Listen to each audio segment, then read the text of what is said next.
before this month and may blessing na paparating sa'yo. At kung napadpad ka sa video na to, this might be your sign. Kung matagal ka nang naghihintay sa sagot ni Universe, pakinggan mo to. At ang first card na na-shuffle ko, Queen of Wands, confidence, power, glow up, energy. Ito yung sign na unti-unti ka nang bumabalik sa sarili mo. Lahat ng pain, lahat ng pagdududa, ginamit mo na yun para mas tumatag ka.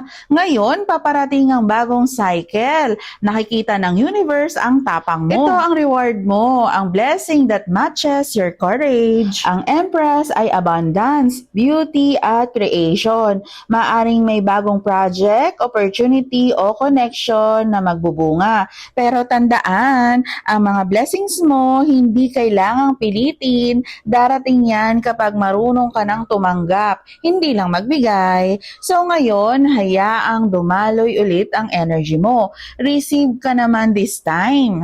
Nine of Cups reverse, ang wish mo, matagal mo nang hinihintay, di ba?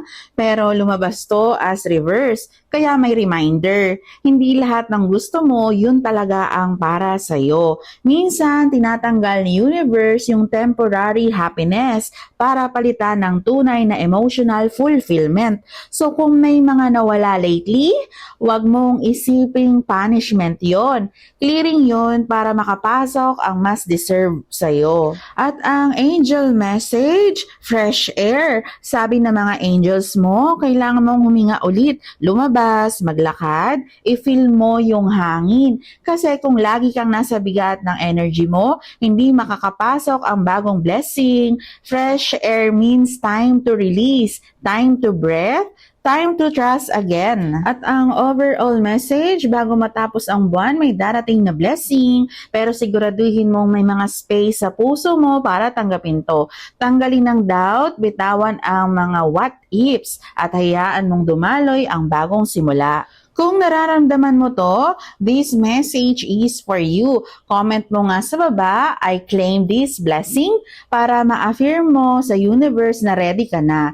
And if you want to know kung anong specific blessing ang paparating based sa chart mo, magpa-reading ka. Baka ito na yung sagot na matagal mong hinihintay, DM mo lang ako.